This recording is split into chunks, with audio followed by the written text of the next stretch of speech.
A Summer of Silk Moths by Margaret Willey. Chapter 1, Moth Journal, Paul McMichael, Buchanan, Michigan, September 1988. Kathy and I had just left the old village inn when I saw the most amazing sight right on Main Street. The upper bark of a large maple tree was pulsating with shadowy forms. It looked like the whole tree was in motion.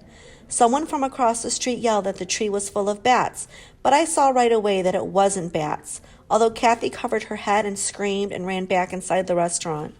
I ran to the tree and saw that about halfway to the top were some 20 or so huge, beautiful moths in a kind of frenzy, a whole tribe of the creatures converging on one tree. The moths were huge. Their wings were the size of my little brother's hand, a kind of brownish-reddish wing with markings in red, fuzzy orange bodies, and white stripes on the bodies. Amazing antennae. One fell from the tree to my feet, and I actually picked it up and held it for a moment before it took off and flew back to the upper trunk. After I took Kathy home, I went back to check on Abe, but instead of taking Atlas for his usual walk around the block, I made my way back to Main Street and the same tree. The party was over and the moths were gone. It was getting late, but I was so excited that I couldn't go back home. What I really wanted to do was head into the woods near the river and search for moths. I was thinking maybe it was a special night for moths, and they would be flying around everywhere in the moonlight. That's what I imagined. But I couldn't. Atlas is still too much of a little barker to take into the woods at night, so I headed home, my mind full of the sights of those vibrating moths. I needed to find out what kind they were. What species would fill a whole tree like that? Huge, beautiful, slow, flying. I can't wait to ask Mrs. Shelton about it after science class on Monday. June 2006. Chapter 1, Impossible Girl. She says I was rude to her when she first came to Buchanan. She claims that the day we met I accused her of lying, but I never meant to. I was just so surprised to see a girl standing on the front porch of Abe's cabin, a place where I had never been before seen a female of any age, much less one that I was guessed to be near my own age, 17. She was wearing a tank top and pajama bottoms. The pajamas making me realize in a flash that this girl, whoever she was, had spent the night at Abe's. And then, when she told me that she was Abe's niece, it wasn't so much that I didn't believe her. There was a way I could easily have believed her because of her red hair and how tall she was and something about her mouth, the way it curved to one side right before she spoke. In all of these ways, she could easily have been Abe's niece. But there was this other way that it just wasn't possible, and so I said the thing that she would remember afterwards as my rudeness, the words that set her against me at the start. Abe never said anything to me about having a niece. Then you should have seen the storm that worked its way across her face, turning her eyes to ice and reddening the acne on her face. She had one small silver hoop in her left eyebrow. The skin around it went purple. Well, why don't you ask him, she drawled nastily, the next time you see him? I see him every day, I said, then more friendly. Damage control. My name is Pete Shelton. I work for Abe at the Nature Preserve, Riverside. I just came by to pick up some 2x4s from the shed for some panels I'm building, and she cut me off. Just tell him his niece wants to know where he keeps his television. Before I could tell her that Abe didn't own a television, the phone rang inside the cabin, and she rolled around. I could make out the stripes of her underwear through her thin pajamas. She rushed inside. The screen door slammed. She was finished with me. But because that morning was unusually hot and still, I could hear her answering the phone. Yeah, I'm in Buchanan. Where else would I be? Has Mom called yet? Then clear as a bell, I heard her add, if you give this number to anybody but Mom, I'll come back down there and break both your arms. Nice girl, I thought, but I felt insanely curious. Abe's niece? I took my sweet time loading lumber from Abe's shed into the back of my truck, hoping for another glimpse of her, but she didn't reappear. As I drove back to Riverside, I replayed the scene at the cabin, trying to wrap my mind around the possibility that Abe had a for-real niece who was just hanging out at his cabin in pajamas. He hadn't said anything to me earlier that morning about a visitor, although the truth was that Abe rarely talked at all in the mornings. Not that he was much of a talker at any point in the day, but he was what my gram called the silent type. But I had known him practically since I was born, and I was used to his silences. I've been working for him full-time at the Nature Center since the summer started, or I should say working with him, since we pretty much did everything shoulder to shoulder. We were connected in lots of ways that didn't involve talking. I knew all about his childhood, and he knew about mine. I'd been hearing about his older brother Paul for as long as I could remember. Paul the science whiz, the local hero, the legal guardian of Abe, who had died in a car accident when Abe was only 13. This happened a few years after Paul inherited Riverside. It was a real tragic time. Nobody ever wanted to talk about it, which was fine with me, but it meant that Abe basically inherited Riverside when he turned 18. Paul's dream had been to turn the property into a nature preserve open to the public, which suited Abe just fine. He was a naturalist, too. Graham said that it was in his blood, but nobody had ever once mentioned that Paul had a daughter. It seemed an awful big deal to have left out. I found Abe sitting behind his desk in the office that used to be in the dining room of the house that, before it was the Abes in Abe's family, belonged to my grandparents, Ida and Conrad Shelton. Abe was wearing the frown he always wears when he's going over contractor invoices. He worries too much about what everything is costing, even though, according to Gramps, he has plenty of money. Abe looked up from his computer screen, and I recognized the signs that he hadn't slept well. His red hair was flat on one side, frizzy on the other, and he had puffy circles under his eyes. I cut to the chase and asked, "Hey, who's the pajama girl at your cabin?" His eyes widened in alarm. "You went to my cabin?" "Abe, I told you I needed those 2x4s today. I'm building the frames for the Moth display panels." "But you never said you were going to the cabin." "Since when do I report exactly where I'm going every minute? So anyway, I drive up to your front porch, and this girl comes out of your cabin looking like she wants to shoot me for trespassing, and she tells me that she's your niece." "She was up?" "She is your niece." Abe sat back and rubbed his swollen eyes. "She's my niece, okay? Her name is Nora. She came in on the train last night." I flopped down behind my own desk, an oak roll top that had once belonged to Gramps. Now it was mine, and attractively littered with my latest assortment of skulls, mink, possum, raccoon, and ferret, plus a box, turtle shell, a piece of curly driftwood that looked like a snake, and a rubber frog on a string, which I picked up and began whacking around the top of my desk. "So I'm driving back over here in my truck," I said. Whack, whack. And I'm realizing that this girl is truly your niece. Whack, whack.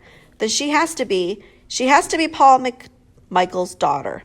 Big whack. Because you only had one brother, Abe, so who else's daughter could she be? Abe was now staring back at his computer screen, chewing his lip. "Abe? Right," he said. She is, his daughter." "Abe, you never told me your brother had a daughter." "No, I guess I probably didn't." "Did you even know?" He grimaced. "Of course I knew." He paused. "But I sure didn't expect." He shook his head at a loss for words. "Didn't expect her to show up here," I prompted. He rolled his eyes to the ceiling. "Did not expect that, no." "Where is she from anyway?" "Indianapolis." "So she came on the train from Indianapolis, and you didn't know she was coming, and you just, what, went and picked her up from the cabin or from the train?" "She called the cabin, Pete. It was really late. What was I supposed to do?" But he slumped down again on the back of his chair, as though it was dawning on him just how strange all of this was. "Have you ever seen her before?" "No, not since just after she was born." "Why do you think she decided to come now?" "I don't know exactly. It was so late, and she was so tired that we didn't talk much. She was still sleeping when I left the cabin. I guess we'll be talking more about it later tonight, her and me." Good luck, I thought, seeing that angry face again, those icy blue eyes. "You know, she kind of looks like you, Abe." This observation seemed to startle him, so I added, "Maybe it's just there." He put a hand to the back of his head, aghast. "Does she want to stick around here for a while?" "Oh, she's not staying," he insisted. No, she's just waiting for her mom to come and get her." But then his eyes widened in reaction to what he had just said, as though he didn't quite believe that it would work, the mother coming. His eyes met mine briefly, communicating distress. A wave of protectiveness rose in me, something that I felt before, even though Abe was 11 years older and taller and stronger and basically in charge of everything.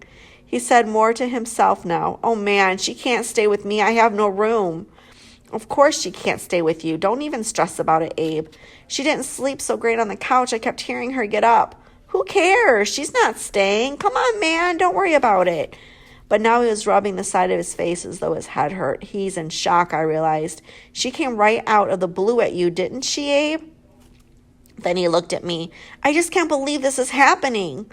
Hey, come on, don't worry. This will work itself out in its own way. I was quoting my Gram, an expert on subject of trouble. Trouble came but worked itself out. Things broke, they were rebuilt. Things got lost, but they were reclaimed. Wasn't Riverside, future site of the Paul Michael Riverside Nature Center, the best proof of that? Abe left the office early. I escorted him out the front door of the old two-story colonial. The house was now our headquarters, and soon would be the Riverside Visitor Center. We headed down a newly paved walkway to our newly paved parking lot where Abe's Jeep was parked beside my ancient Chevy pickup, shiny hunter green beside rusty, bunged-up white. He climbed behind the wheel, the hardest working man in southwestern Michigan, and Thor, his black lab, climbed into the back and gave 2 sharp barks. Let's go! Abe nodded in my direction, his way of saying goodbye, and drove off with a frown, obviously dreading what awaited him at his cabin, a long-lost niece with a bad attitude. Should I have offered to go with him, I wondered? High school had trained me well for dealing with females of attitude. I had been ignoring girls in general all that year, but the Jeep was already out of sight, and I never gotten around to unloading the lumber from the back of my truck. I backed as close as possible to the porch, hauled the 2x4s out of the truck bed, and carried them down into the basement to my workshop. It was a room with cement walls and a concrete floor. Wooden shelves lined each wall, 2 hanging swag lamps, no windows. Long ago, the same room had been Gramps' workshop. His old workbench was still there, complete with a vise at one end, a jigsaw at the other. Hanging from the wall above were his hammers, planes, drills, saws, everything totally functioning. On the other side of the room was a drafting table, my own, where I kept my nature sketches, my drawings of flowers, birds, insects, and most recently moths. The fact that my grandfather's workshop was my studio, even though the property belonged to Abe now, had a deep significance for me. It connected me all at once to Abe, to my family's legacy, to the Riverside. Beside my drafting table was a tarnished metal box holding 12 glass cases, Paul McMichael's Moth collection. I found the box only a few weeks earlier in a different basement, the cellar at Abe's cabin, where Abe had sent me to look for a crowbar. It was hidden on a shadowy shelf, but it caught my eye because of the label, facing outwards, property of Paul McMichael, the date 1989. That was 17 years ago. Too curious to resist, I pulled the box down, lifted the lid, shined my flashlight within, and cried out in amazement, "Holy crap, it's the Moth collection! Abe, come down here, hurry up!" Abe found me hunkered over the box. "It's the one that won the big science fair," I said. "Graham told me about it. Look, the first place ribbon is still here. Everything is in great condition. Abe, look! Amazing condition. Look at this one." I held up a huge, perfect Ceracopia and shined my flashlight on it, making its eye spots flash. To my surprise, Abe visibly cringed. "What's wrong?" I asked. He shook his head. "Abe, did you forget these were down here?" "I didn't forget," he said, recovering. I haven't thought about them in a long time." "They're incredible, Abe. I think I'd like to draw them, and maybe down the road we could use the drawings for a brochure or a booklet or something." "Sure, you could do that if you want. Go ahead, take them." "Take them?" I repeated. "Are you, giving them to me?" "If you want them, they're yours." My head spun with possibilities. Wow! I've been thinking I needed something new to draw this summer. Would that really be okay with you, Abe? Are you sure? He nodded. But keep them in your workshop, he insisted. I don't want them cluttering up the office. There's too much going on in there already, and I'm way too busy with the other stuff to help you with them.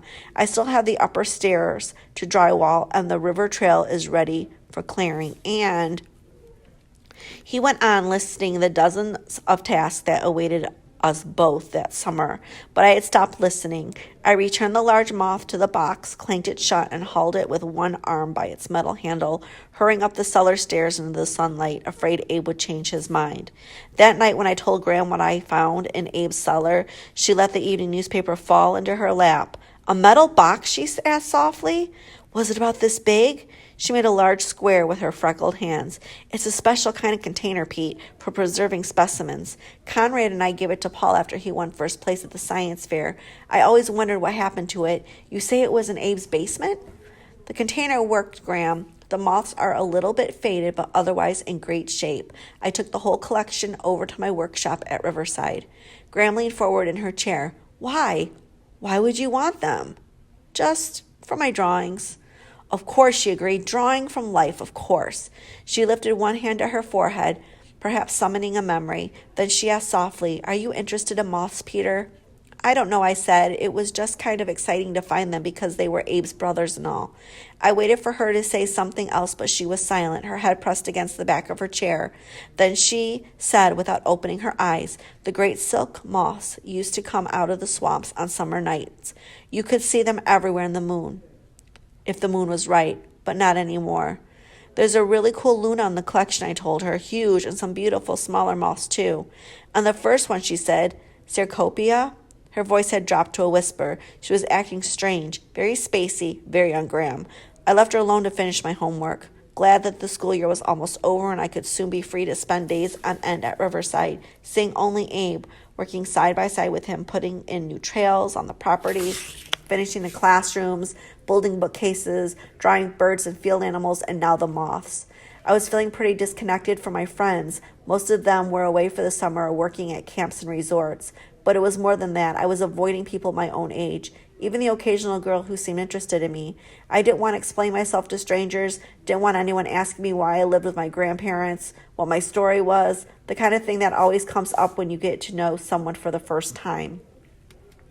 A few hours after Abe left our future visitor center to face his niece, I locked up the office and headed home myself. My grandparents now lived in a one-story ranch house on the northern outskirts of the property that they had once owned.